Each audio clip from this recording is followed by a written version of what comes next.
y decirme que lo había sido antes, pero que en la medida que se daba cuenta que eso no le podía significar, digamos así,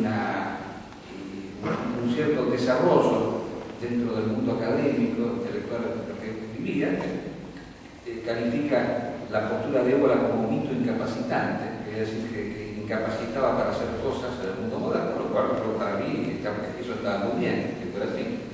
Entonces había dejado totalmente de ser eboliano. Después, bueno, lo cito como anécdota, alguien lo invitó a la Argentina, dio una conferencia y dijo que él, que era adepto hacia la nueva derecha de Alain de Benoist, dijo que en realidad el mundo tecnológico no era una cosa que teníamos que rechazar. Cuando yo considero que sí, que eso es lo fundamental, porque la técnica no es independiente, no es neutra. La técnica aliena, otra vez esos chicos que están ahí constantemente con esos aparatejos ahí, toqueteando lo que viven alienados, esas cosas. La técnica es un factor alienante. Debemos buscar un mundo cada vez menos dependiente de lo tecnológico, desintoxicar al hombre de tanta tecnología y de tanto materialismo, de tanta economía. Basta del mundo concebido como la economía como destino. Frugalidad. ¿Cómo puede ser que hoy en día cuando se habla de las crisis se dice este país no funciona porque produce poco? Al contrario, hay que decir, estaría muy bien que empezara a producir un poco menos, porque para producir mucho hay que aumentar las necesidades de consumo de la gente, hay que alienar. Entonces, todo está patas para arriba en el mundo actual. Entonces uno se encuentra con pensadores que no están a la altura de las circunstancias. Y después que nos decía, por ejemplo, y son uno de los tantos mitos que hoy abundan, que la colonización española en América, pienso también en la lusitana, que debe ser parecida, había producido un gran genocidio de aborígenes. Y bueno, habría que haberlo preguntado, no me dejaron hablar en este caso, pero habría que haberlo preguntado.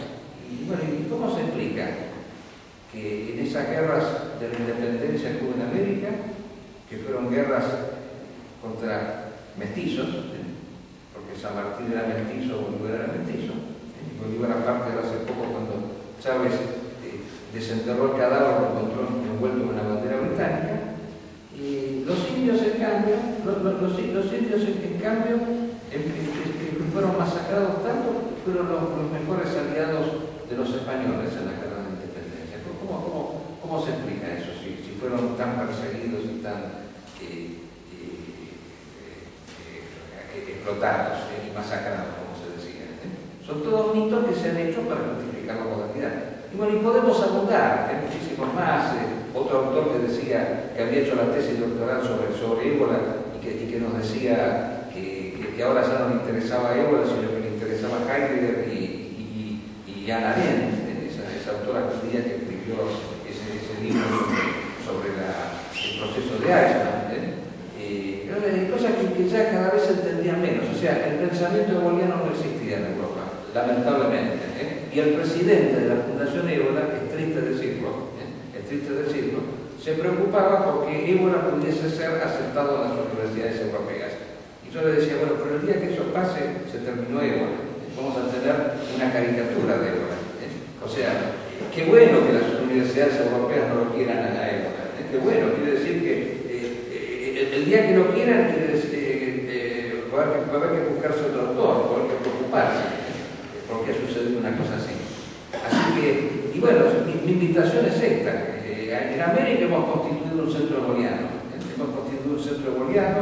Que funciona en la Argentina y ahora funciona en Brasil, del cual yo vengo, pero entusiasta, porque he visto que en el mundo lusitano, indudablemente, hay un gran interés y un gran entusiasmo por la figura de Évola, y no creo que sea una casualidad que yo me encuentre aquí en estos momentos, hoy en la ciudad de Oporto, torturando a un grupo de docentes con mi lengua, que les resulta tan difícil de entender, pero que indudablemente el interés por Évola existe, y eso es fundamental. Entonces, adelante, o sea, el hombre tradicional, la palabra tradicional hoy en día es una palabra escasa, porque cuando yo digo tradicional estoy pensando a lo mejor en algo folclórico, o estoy pensando en el tradicionalismo católico lefebvrista.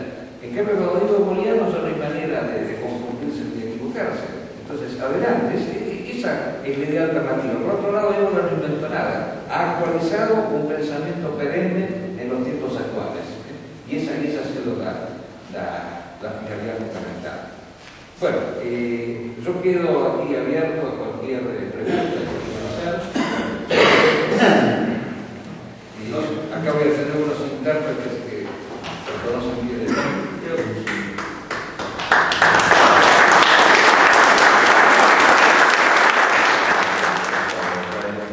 E a pergunta que eu podia fazer era, nomeadamente, ao professor Marcos Guia, que conselhos daria a um homem ou vários homens, são aqui vários homens mais jovens, outros menos jovens, que dentro do mundo moderno, dentro da atualidade moderna, pós-moderna, se queira chamar, de um ponto de vista metapolítico tradicional hegeliano, daria a todos aqueles que pretendem militar ativamente contra a decadência ou, como aquilo que Évola falava no seu livro Cavalgar o Tigre, acelerar ainda mais o processo de decadência, levá-lo e, portanto, cavalgar o tigre no mundo moderno.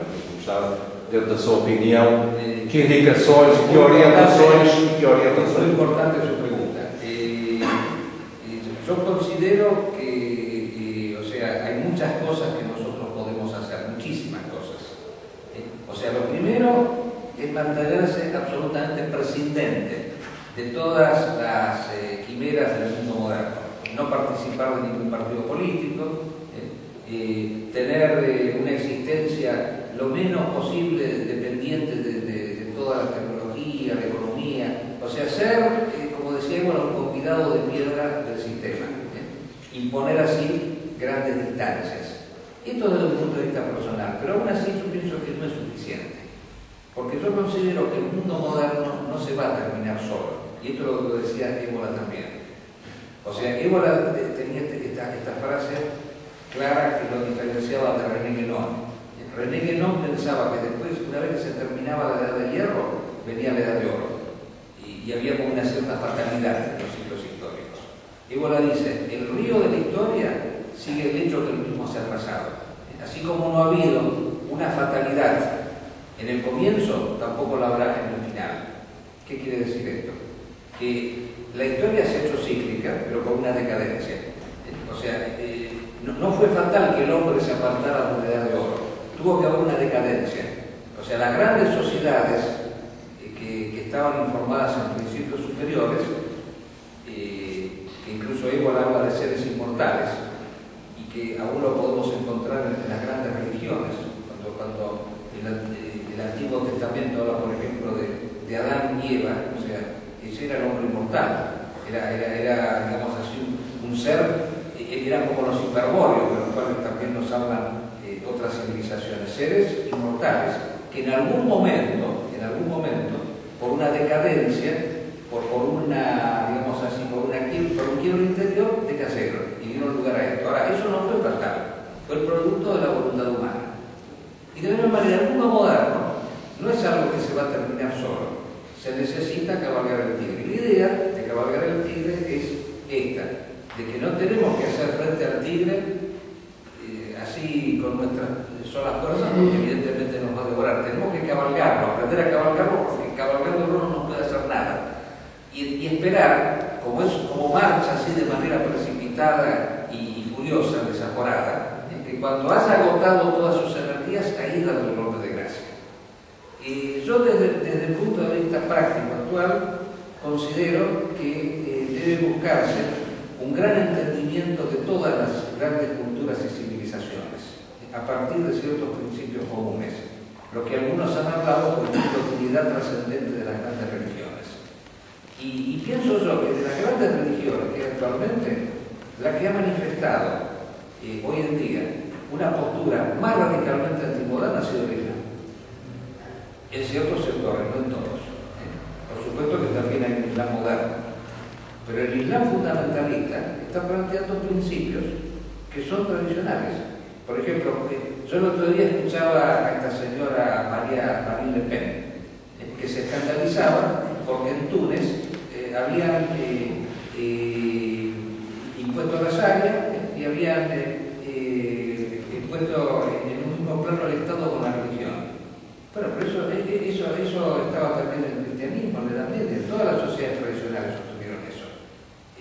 Marine Le Pen sostenía que una derecha tenía que ser laica y tenía que ser democrática. Están tomando las banderas de la izquierda, la derecha es izquierdista, porque eso pertenece a la Revolución Francesa, no se dan cuenta de ese disparate semejante. Y curiosamente la izquierda hoy en día apoya los movimientos islámicos, claro, lo apoya desde otro punto de vista, no se dan cuenta lo que hay detrás. O sea, como ellos se basan en Marx y consideran que la religión es una superestructura, entonces dicen, detrás de eso está la lucha de clases, ¿no?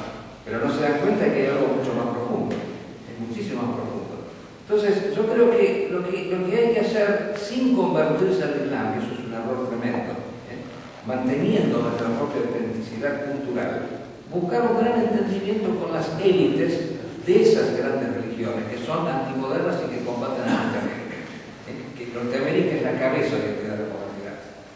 Entonces, eso es lo que debería hacerse. Entonces, nosotros en Argentina hemos planteado un frente cristiano-islámico, por ejemplo, desde ese punto de vista, buscando comunidades. O sea, los cristianos tenemos que seguir siendo cristianos y los islámicos también. Y en eso hay coincidencia. Pero la gran falla es que en el mundo cristiano no ha habido un fundamentalismo. Ahí donde está el fracaso en todo esto. Gracias. A que punto o pensamento hegeliano non dá importancia á raza ou á etnia? No sentido de que todas as razas deben estar nunha mesma loita contra o mundo moderno, iso estamos de acordo. Exacto. Mas nunha mestizaxe ou... No, por supuesto que no. De ninguna manera. Yo quiero acá aclarar como, digamos así, americano del sur, cómo veo yo el problema que ustedes tienen de la inmigración, que evidentemente no es el mismo. No es el mismo. Yo pienso que el problema, que no tendría que haber habido inmigración en Europa. O sea, que los árabes tendrían que haber quedado en su propio país, los marroquíes en el propio.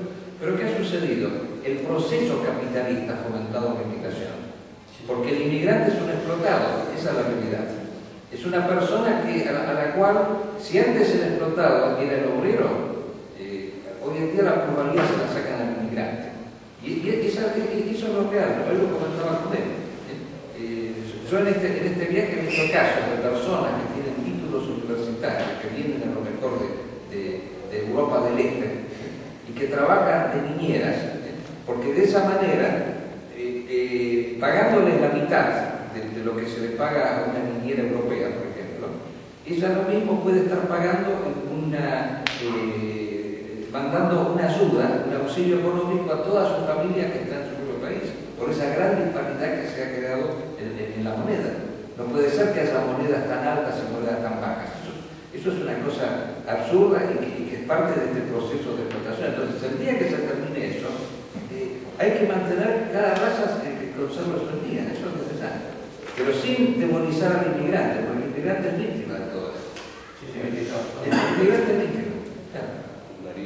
No, y aparte yo tengo que agradecer a Varela que me has invitado siempre a dar conferencias en su experiencia. Tengo que agradecerlo porque dentro del ámbito de lo que se denomina la derecha europea, el pensamiento boliviano es demonizado, porque estas cosas que yo estoy diciendo caen tremendamente mal.